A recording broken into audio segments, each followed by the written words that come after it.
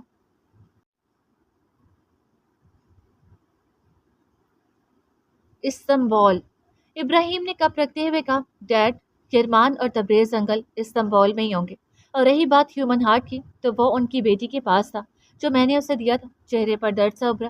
یس عظیم، عظیم وقاص، last time جو meeting ہوئی تھی شادی والے دن، تو ہیر نے کہا تھا یرمان میں ہوں، یعنی وہ مجھے سمجھ رہی تھی۔ اس کا مطلب وہ نہیں جانتی کہ اس کے بابا زندہ ہیں اور یہ سب کچھ یرمان نے کیا ہے۔ باس، جس کے پاس ہیومن ہارٹ ہے اسے خطرہ ہے، شاید ہیر میم کے پاس، اور ان کو خطرہ ہے مطلب ہیر میم کے آس پاس یرمان ہے۔ یہ سوچ ہی ابراہیم کے لیے ناقابل برداشت تھی۔ اوکے اوکے، ہمیں ہیر کی دوست کا پتہ معلوم کرنا ہوگا۔ عظیم وقاص، یہ تم جلد از جلد کرو گے؟ ڈیڈ، ابراہیم نے عبید کی طرف دیکھا، ہم انکل کو بچائیں گے، آپ مدد کریں۔ کال ریکارڈز باس، عظیم نے نرمی سے کہا۔ کال سر عبید کو استنبول آئی۔ مطلب تبریز دلاور نے سر کو دیکھا ہوگا، اگر نہیں تو کسی ایسے جاننے والے سے نمبر لیا ہوگا جن کو سر اور تبریز دونوں جانتے ہیں۔ بس ایک بات ہے، حقیقت کا نہیں پتا۔ تینوں باتیں کرتے رہے، ہر سوال ایک نئی گتھی کھول رہا تھا اور ہر گتھی ایک نئی کہانی۔ سمندر کے اوپر رات کے پرندے اڑ رہے تھے، لہریں آ کر لوگوں کو اپنی طرف کھینچ رہی تھی اور کمرہ کمرہ سرگوشیوں سے گونج رہا تھا۔ نئی کھچڑی تیار ہو رہی تھی، بالکل ریسرچ لیب کی طرح۔ استنبول پر اس وقت رات چھا چکی تھی۔ استنبول کی راتیں کسی بھی لحاظ سے یورپ کی راتوں سے مختلف نہیں۔ نائٹ کلب، اوپرا، بیلی ڈانس، گویا صرف ناموں کا فرق رہ گیا، مسلم اور غیر مسلم۔ سو مختصراً استنبول میں زندگی کے سب رنگ موجود ہے۔ پیرا پلاس ہوٹل ایک قدیم تاریخی عمارت ہے۔ مصطفیٰ کمال ایک بار یہاں ٹھہرے اور اسے میوزیم کا درجہ دے دیا گیا۔ ہوٹل میں پرانی طرز کی لفٹ ہے اور یہاں کی چائے مشہور ہے۔ استنبول کا ٹی ہاؤس اس بیچ ایک کمرہ ہے، شاہی اور تاریخی۔ ایسار بدی جسامت پر کرتا شلوار کے اوپر جیکٹ پہنے بیڈ پر بیٹھا تھا، ٹانگیں نیچے لٹکائے موبائل پر کچھ دیکھ رہا تھا۔ سامنے ایک کرسی تھی جو باقی فرنیچر سے مختلف تھی، ہاتھ کرسی کے بازوں سے بندھے، پاؤں جکڑے ہوئے، گوں گاں کی آوازیں خود کو چھڑانے کی کوشش کا ثبوت تھیں جو پچھلے کافی وقت سے جاری تھیں۔ کیا شور مچا رکھا ہے؟ 2-3 دن کی بات ہے، ساری پریشانی ختم، دنیا سے رخصتی۔ اسار نے سر اٹھائے بغیر کوپ سے کہا۔ خود کو چھڑانے کی صحیح جاری تھی۔ تبریز دلاور کا چہرہ زرد، تھکا ہارا، ظلم اپنی ردات خود سنا رہا تھا۔ ہاتھ پیروں پر زخموں کے ہلکے ہلکے نشان تھے، تیزاب کی وجہ سے اس کی جلد کافی حد تک جھلس چکی تھی، لیکن وہ پہچانا جا سکتا تھا۔ آواز تو ویسے ہی تھی نا۔ اسار ایک جس میں اٹھا اور منہ پر لگی ٹیپ کھینچ کر اتاری۔ کراہنے کی آواز نہیں آئی۔ شاید یہ حرکت روز ہوتی تھی۔ مجھے اپنی بیٹی سے ملنا ہے پلیز، آخری بار، پھر بے شک مار دینا، میں منہ نہیں کھولوں گا۔ وہ کپ کپاتی درد بھری آواز سے بولا۔ آنکھیں بھرنے لگی۔ منہ نہیں کھولنا چاہیے تھا، وہ کال نہ کرتی تو میں رحم کھا لیتا۔ یہ بات کرمان صاحب کو پتہ چلی تو وہ ٹکڑے ٹکڑے کر دیں گے۔ میں نے کچھ نہیں بتایا، بس مجھے میری بیٹی سے ملنے دو پلیز۔ وہ ہمیشہ سب رشتوں کے لیے ترستی رہی ہے، آخری رشتہ میں ہی بچا ہوں اس کے پاس، مجھ پر رحم کرو۔ آنسو آنکھ کی سرحد پار کرتے جھلسے چہرے کو بھگونے لگے۔ بے وقوف سمجھ رکھا ہے، آپ کی اس بے وقوفی نے لڑکی کو مرنے کا سنہری موقع دے دیا۔ ساتھ ایک اور کرسی تھی جس پر ثانیہ کو باندھ رکھا تھا، بال بکھرے، چہرہ زخموں سے پاک مگر پاؤں پر گہرے نشان تھے، چہرہ ایک طرف ڈھلکا ہوا تھا، شاید وہ بے ہوش تھی۔ ہفتہ قبل سلطان احمد کے قریب ایک کالنگ بوتھ تھا، آس پاس رش تھا، تبریز کی حالت جیسی نہ تھی، آج جیسی نہ تھی مگر وہ ڈرا ہوا تھا۔ ثانیہ کو بتا دیتا ہوں، اگر مجھے کچھ ہو گیا تو وہ ابراہیم کو بتا دے گی۔ کانپتے ہونٹوں سے الفاظ ادا کیے اور کریڈل اٹھایا۔ کال پہلے ہی رنگ پر اٹھا لی گئی۔ ہیلو، میں تبریز، ہیر کا باپ۔ آگے سے کسی نے کچھ کہا۔ مرا نہیں ہوں بیٹا، بہت مشکل سے آپ کا نمبر یہاں ترکی سے آپ کی چچا سے لیا۔ ثانیہ، میں کسی پر بھروسہ نہیں کر سکتا، میری بات دھیان سے سنو۔ یرمان ہی امان ہے اور وہ میری ہیر کے ساتھ ہے۔ اس نے اپنی ماں کو مارا، اسی نے میری فیملی کو مارا اور وہ مجھے بھی مار دے گا۔ ہیر کو بچا لو جناب، ہمیں بھی کال کرنی ہے۔ پیچھے سے سخت جھنجھلایا ہوا لڑکا کوپ سے بولا۔ تبریز نے مزید کہی یا سنے بغیر کال کٹ کر کے دوبارہ ڈائل کی۔ اس بار تھا عبید۔ کال ٹریس اور اس لڑکی کا عبید کے آنے سے پہلے قصہ تمام۔ اسار تنزیہ مسکراہٹ کے ساتھ کہتا ہوا دوبارہ ٹیپ منہ پر چپکاتا ہے، پھر فون اٹھا کر نمبر ڈائل کیا۔ یرمان صاحب، وہ بول رہا تھا اور تبریز سن رہا تھا، ساتھ ہلکا وجود بے خبر پڑا تھا۔ شاہی کمرہ اپنی پوری نفاست اور بادشاہت کے ساتھ مختلف راز اپنے اندر سمیٹنے کی کوشش میں تھا، اس لیے کہ راز صرف نبھائے جاتے ہیں، بتائے نہیں جاتے۔